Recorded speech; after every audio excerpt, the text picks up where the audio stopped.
Hello everyone, this is Erik, the Asian movie enthusiast, and tonight we are going to tackle part 3 of the Asian horror films that I've seen that were released in 2010. A handful of the films tonight could still be categorized within the merely watchable category, so to speak, but some of them are pretty darn interesting and unorthodox. We will be covering 3 countries this evening, 3 movies from each of them. It's just the way things worked out when I was ordering this list. So our first 3 films tonight will be from Thailand. And the first of those is My Ex 2, Haunted Lover. Now this is a story of a girl, her boyfriend, and his recently deceased lover who returns from the grave to seek vengeance. So our protagonist discovers her boyfriend's cheating ways and confronts him about it, as any self-respecting person would do. He's apologetic, but this girl breaks off the relationship right then and there. But she also discovers that her boyfriend's lover killed herself. So she travels out to a resort with her friends to get away from things, but strange things begin to happen. This is a very conventional Thai ghost movie, but it does have a slick presentation, some decent acting, moody scoring, and a very cute lead protagonist. As can be expected from a Thai ghost film, there are a boatload of hauntings, and they are executed fairly well. Although there are a small handful of jump scares, which is, not a big, I'm not a big fan of. The environments are of the summer variety, so this is like the opposite of the typical, wintry or like autumnish type environments. This is set like right in the middle of summer, it seems, almost tropical, you could say, which is kind of a nice touch. Characters and storyline are, pretty good. But this is a fast-paced and fairly entertaining popcorn horror flick. It's the kind of movie you watch when you're not in a particularly demanding mood, we'll say that much. If you're feeling kind of lazy and don't want to think too much, this is actually pretty entertaining. Now, I did think that it is a slight improvement over its predecessor, with most of its best moments occurring during the second half of the film. The brief 83-minute runtime is also quite beneficial, doesn't outstay its welcome. So when selecting a film for an evening, you could do much worse than My Ex 2, Haunted Lover. Now, the availability of this one, unfortunately, it is available on Region 3 DVD with subtitles. Also available on YouTube without subtitles. At least the 1 or 2 videos that I saw did not have them. Alright, we stay in Thailand, of course. Next film here is called The Unborn Child. So this movie is based off of the shocking real-life discovery of over 2,000 dead fetuses that were found in a Bangkok Buddhist temple that had come from illegal abortion clinics. I guess whoever was doing this was storing them in like a storage container, and people didn't find out for quite a while. In this film version, the spirits of these babies revisit the human world and haunt a variety of characters, both good and evil. Our main protagonist is a crime scene photographer who gets stalked by some angry ghosts after photographing a dead body. His wife and little girl also become unfortunate victims of this supernatural curse. So can they survive these deadly circumstances? And what about the immoral woman who runs the back alley abortion clinic? Now, this moves slowly but surely, focusing more on atmosphere than jumps. Horror-wise, there are quite a few gruesome images involving dead fetuses, and this film gets quite a bit of mileage out of that imagery, and it hits the viewer with it quite a few times. Also, there are a few disturbing scenes of back alley abortions as well, which are quite painful to watch. I mean, I can understand if somebody found this to be a little bit exploitative, given the fact that it's based off of a real-life event. But, I don't know, I think it works pretty well. Those are not the only scare tactics on display, in any case. There's one cool scene involving a lot of blood, and overall the hauntings have a decent diversity to them. A few online reviewers also complained that this film does get a little bit preachy, but that's not something that bothered me. It simply wasn't prominent enough to detract from the experience. And even if it did get a little preachy, that buffers the criticism that it's just exploitative. This movie does have a point to make, and it's they got some pretty good points to make. And I guess commentary to make regarding this terrible event. Similar to My Ex-2 Haunted Lover, though, the non-horror elements are simply pretty good in this. That includes the script, the drama, and the acting. Although I will say that the woman who played the abortion clinic owner was very effective at portraying herself in like a grimy, sociopath type state throughout much of the film. So I did like her the most in terms of her performance. So the availability of this one is that it is available on Region 3 DVD with subtitles. And I also see that there is a link on YouTube with subs if you could find it. Alright, our final film from Thailand tonight is a film called The Snow White. This has nothing to do with the fairy tale. 2 students dissect the dead body of a pregnant woman to turn her unborn baby into a dark magic charm, which they believe can grant their wishes. The magic does work for a short period of time, but they are also haunted by the ghost of the dead woman.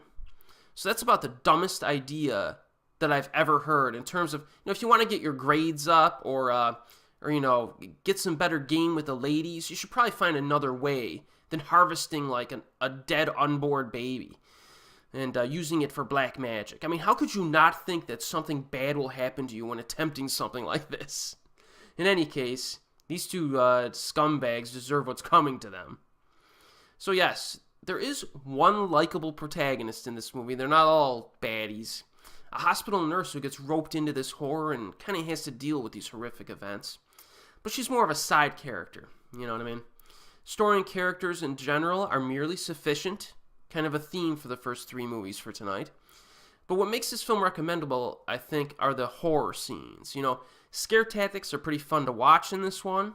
When a ghost shows up, she's more culturally unique. So there's no Japanese Onryo ghost in here at all or anything like that.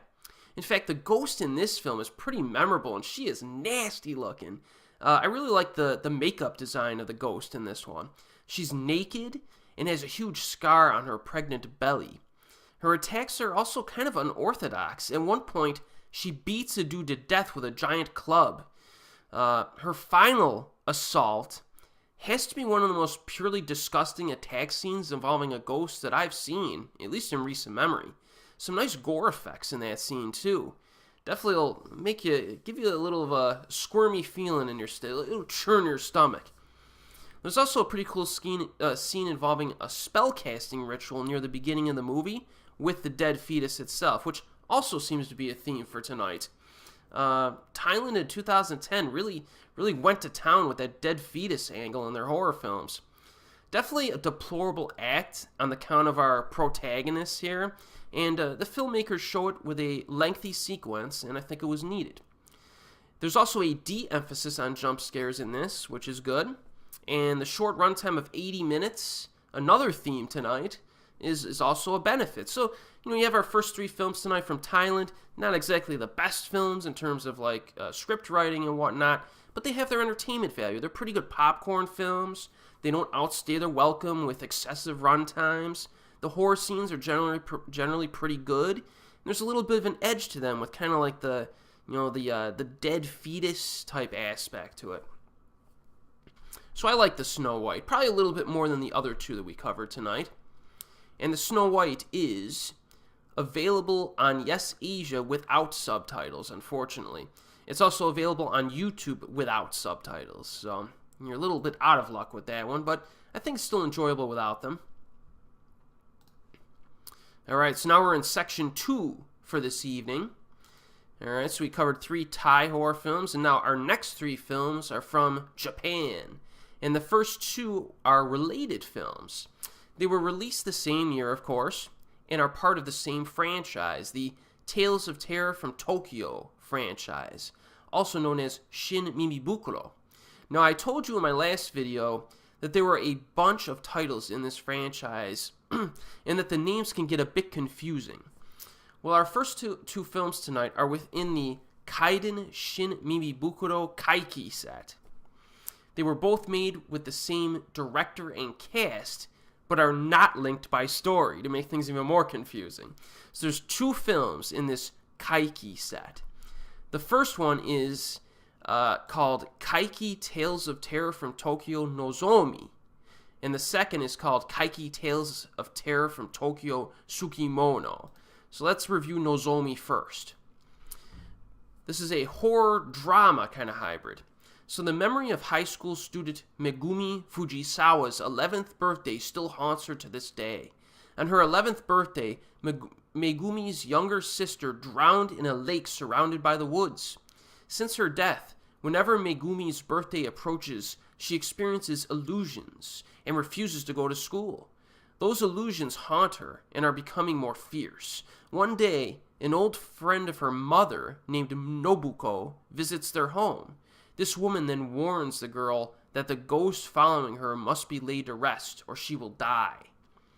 Now, unlike the Tales of Terror from Tokyo anthologies from 2003, this one, Nozomi, is a 70-minute story. So it is not an anthology of 5 short films, or 5-minute shorts, I should say. So keep that in mind before checking this out.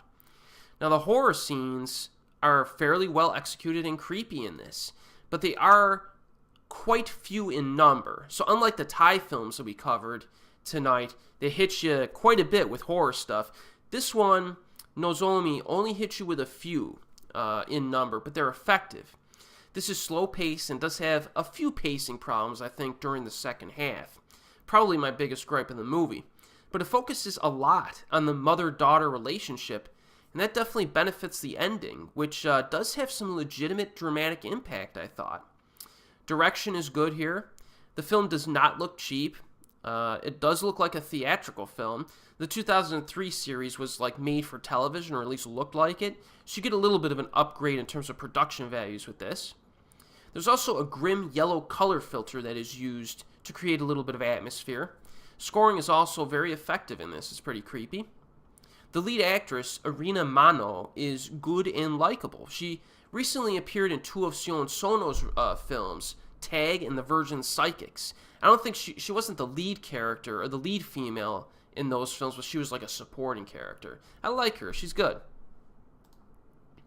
So this Tales of Terror from Tokyo Nozomi film, I recommend. It's got a good, probably a better overall quality than the Thai films that we just covered.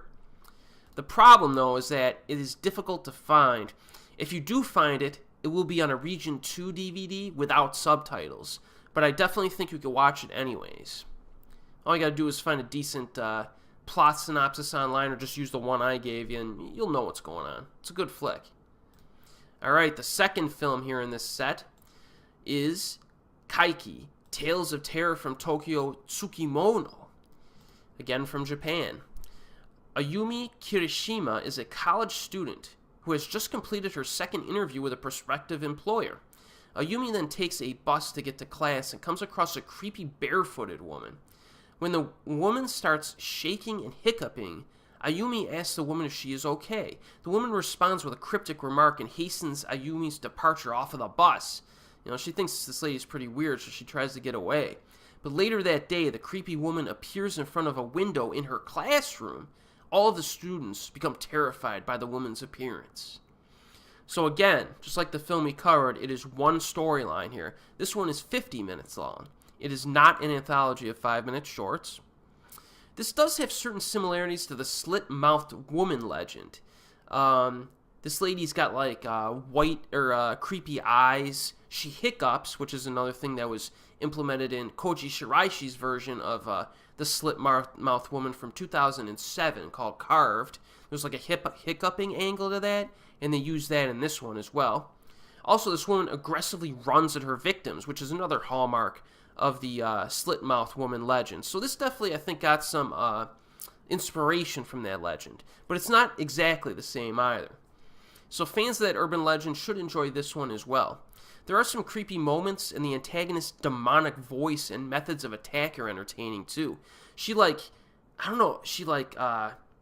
chants or something in a really low monotone voice and almost repeats the same phrase over and over again. It's pretty creepy. She also runs after everyone and burns their eyes out with her demonic thumbs. Seriously, it's pretty different. The first attack sequence in particular, which is involving that large classroom full of kids or students, or like high school students, or college students, I should say, is quite fun and interesting because this antagonist simply does not care if tons of people are around. You know, she doesn't wait until you get home and then kills you while you're alone. She'll just kill you in front of everybody when you're in the middle of a class at school. I like that. The film does move at a faster pace than Nozomi did, so it does not suffer from some of the pacing issues that I noted in that one. Also, the shorter 50-minute runtime also helps in that regard. The crap hits the fan early, and it's pretty fun to watch. Arina Mano returns as the lead actress, but of course plays a different character here. Remember, this is an unrelated storyline to Nozomi. Now, in terms of negatives, I would say the character decision-making is a bit dumb in spots. At one point, a protagonist sees the demon girl outside of school, and then the girl promptly runs into the school and hides in the corner of a storage room. Yeah, that's not very, very smart. Also, there's no recognizable impact of the murders in terms of police presence, because there's a decent amount of students that are getting clipped and killed here, and you never see the cops show up. Although at some points in the film you do see the yellow crime scene tape, so at least they showed up, but they didn't really do much of anything. So this film, Tsukimono, Tales of Terror from Tokyo, is good. I liked it as well, and I recommend it. And also, just like Nozomi, it's difficult to find, but if you do, it'll be on Region 2 DVD without subs. Alright, our final film tonight from Japan is one that is completely insane and extremely nutty. Certainly very different from the films we just covered. And of course, you like to see that in your horror films. You like to see some variety. And this film is Helldriver, a Japanese horror action comedy hybrid. So a young girl is abused by her mother and uncle. Luckily for her, a meteorite falls from the sky, hits her mother, and destroys her heart. Well, the end, right? No, but not so fast. But then her mother becomes a demon and rips the younger girl's heart out, transplanting it into her own chest. Then soon after, these people turn into cocoons, with the mother's cocoon emitting a huge ash cloud that transforms millions of Japanese people into zombie-like monsters.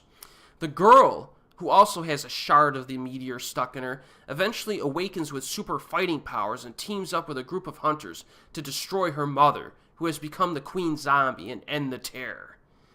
Yeah, pretty crazy story. This film is directed by Yoshihiro Nishimura, who previously gave us Tokyo Gore Police. And it's probably the most excessive of this recent crop of J-Gore entries, as I call them, in terms of both gore and pacing, which really says something, because you got films like The Machine Girl in there, Mutant Girl Squad, etc. Virtually every single scene of Helldriver includes graphic violence or crazy shenanigans. Remember when they gave David Lynch complete creative control, and he gave us Inland Empire as a result? Well, Helldriver is what you get when you give Nishimura complete creative control. It doesn't get quite as surrealistic. It's not a surrealistic film, but in terms of allowing him to just gush out all of his insanity onto like celluloid, this is the movie. And let me tell you, when I say creative control, creative is the proper term because there is a lot of that on display. This movie contributes some moments that have probably never existed before in a film, in cinematic history. The lengthy car chase, including the events that precede and follow it, is a lot of fun, could be the highlight of the film, and some of the monsters are just flat out absurd in this movie. For example, the zombie designs are quite different because they have a big antenna sticking out of their heads, their foreheads, almost like antlers. And apparently those antlers can be collected and ground into hallucinogenic drugs for the characters to snort and smoke. I'm not joking. Like, that's how far this movie goes. And it benefits from that. The level of imagination is definitely what drives the entertainment value of this movie.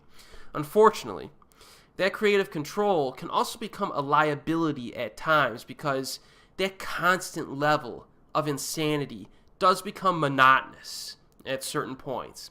There's a reason why films like Tetsuo the Iron Man are only 60 minutes long, and Helldriver's runtime of almost 2 full hours definitely feels like it outstays its welcome a little bit. I rarely complain when a movie is too fast-paced, but this one is an example that's a problem. I think Helldriver would have benefited from a few more quiet moments or setup moments that build up to the horror and action.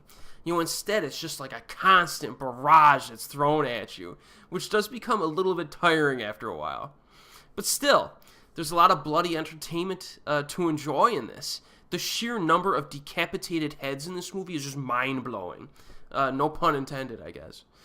So yes, it does get fairly disgusting and depraved at times. It's not all lighthearted gore. This isn't Ricky-O. This film definitely gets a little bit more depraved and disgusting and could offend some people, so there's that aspect to it. And there's also copious use of CGI gore as well, which could annoy people who don't like that. So it's kind of like this bizarre mix of cartoonish gore and depraved gore mixed together. But I think that combination is so outlandish that it's entertaining. Another negative of this movie, I think, is the lead actress, who is just awful. I did not like this girl at all. She keeps making like these weird faces, right? Like in every scene, she makes like weird faces, like she's trying so hard to act. It just seems like she's completely uncomfortable in front of a camera. I don't know where they found this girl. They should have gotten somebody else. Her acting resume is pretty short, and I can kind of understand why. I mean, even if you just picked like a really attractive girl who could barely act, it would have been better than this girl, really. I did not like her at all. But fortunately, Shina is the main antagonist, and you will recognize her as the lead actress in Audition. So it was nice seeing her here. And unlike that movie, she really cuts loose in Helldriver and contributes to the highlight performance of the film. I actually found her quite scary at times, too, which is a compliment to the makeup effects. So, yeah, Helldriver's kind of a mixed bag, but I definitely think the positives outweigh the negatives to this one. DVD availability of this one is much better, too. It's widely available on DVD and Blu-ray. All right. Our final 3 films tonight are all from South Korea. All right. The first one here is a lesser-known one, and it is called Chasing the Ghost Sound. So a woman named Gum-ja has been living alone since her husband and sister passed away. But lately, she keeps hearing her late sister's voice around the house. To find out her sister's message, she enlists the help of a television program that investigates supernatural happenings. Once the TV crew is there, however, the ghostly sounds seem to disappear, and conflicts develop between Gum-ja and the crew. When the crew is about to pack up and leave, they record a woman's voice. So this is broken up really into 2 different short films. Invisible 1, Chasing the Hidden Sound, is 20 minutes long, and it's kind of a mystery involving, I have in my notes here, 2 cops who attempt to solve a murder by listening to an audio recording. This is kind of like an interesting, intelligent little film that does not really attempt to scare the viewer that much. It's almost like a setup segment that's used to assist the main story that's to follow. I liked it, though. Invisible 2, Chasing the Ghost Sound, is the 40-minute long, basically main course of this movie. It's about a television crew that, of course, investigates the ghostly presence that I previously mentioned in this woman's home. Now, these people record a series of sounds for the woman to kind of study and figure out what they are and what they mean. Very low-key documentary-style horror film that builds nicely to like a surprisingly creepy ending. It's simplistic, but I think the execution is good in this. If you remember, we already covered a South Korean documentary-style horror film from 2010 called The Haunted House Project. That movie was very underwhelming. So if you want to check out a film of this kind from this country, Chasing the Ghost Sound would probably be the one to check out. It's only about an hour long, but I think it builds up nicely and has a pretty good, satisfying conclusion to it. DVD availability of this one, it's available on Region 3 DVD with subtitles. All right, and we stay in South Korea with our next film here. Excuse me. It is called Be With Me, also known as Ghost, a South Korean horror anthology. So this is an anthology of 3 short horror films.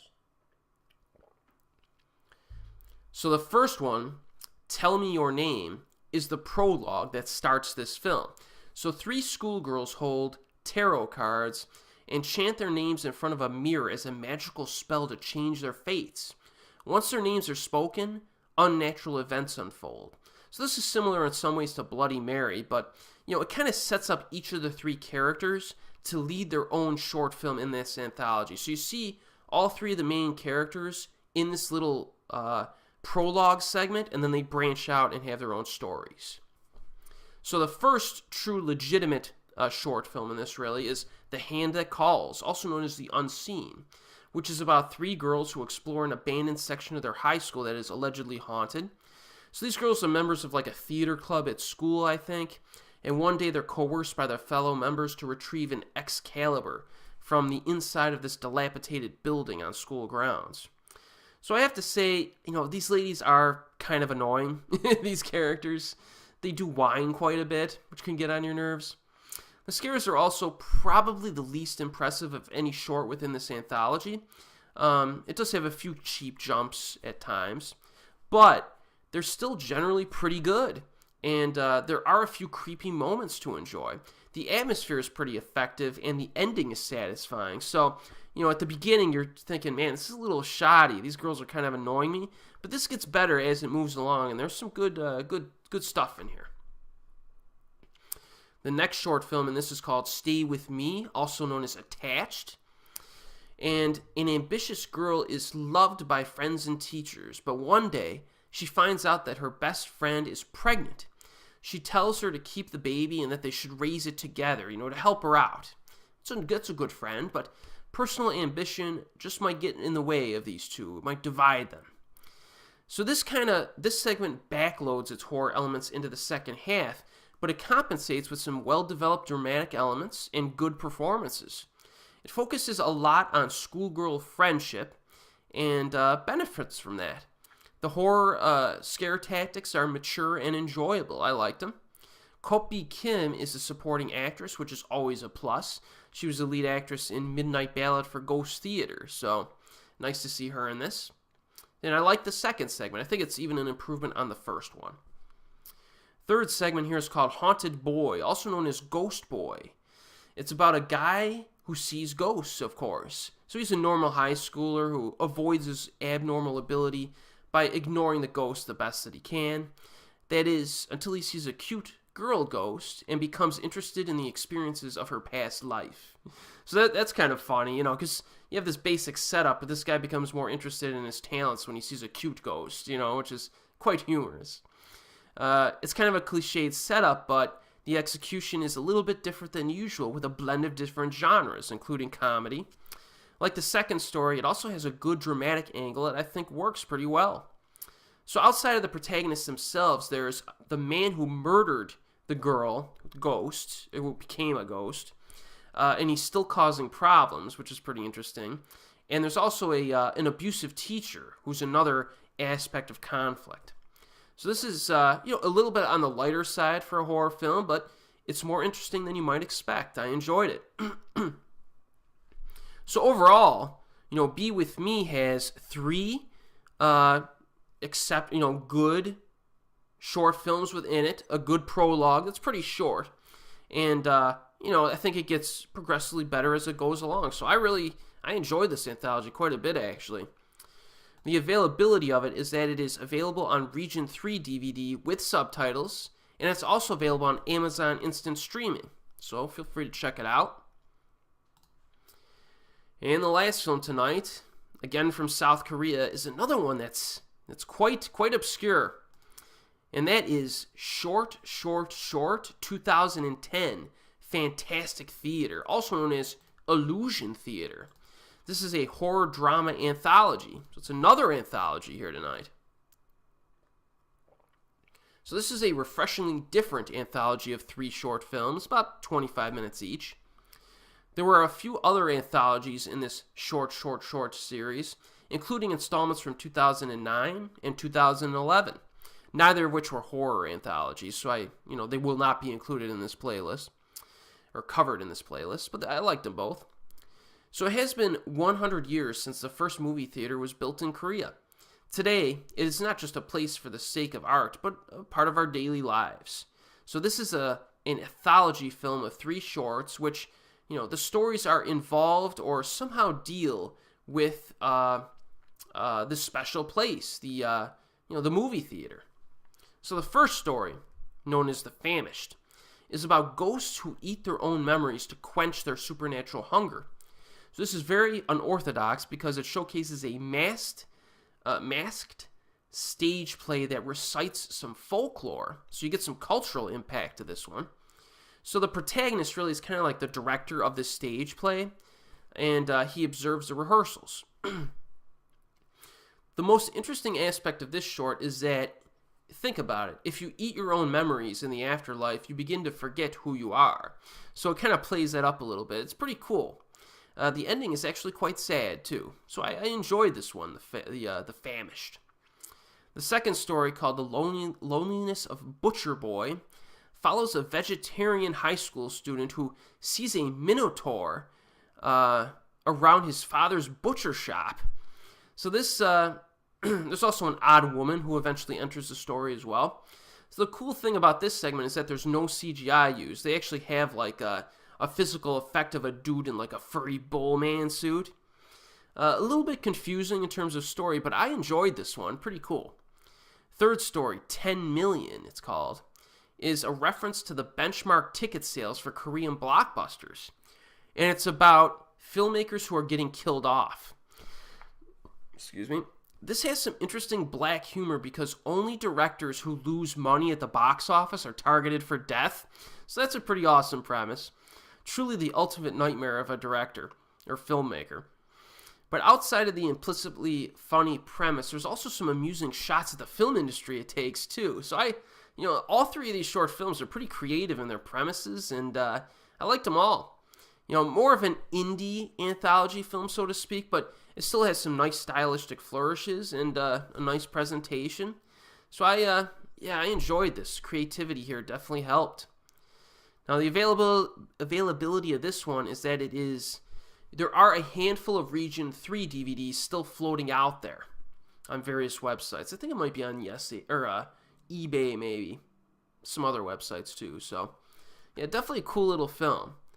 So tonight we had a few, generic ghost films like My X2, some really nasty aborted fetus films like The Unborn Child and The Snow White.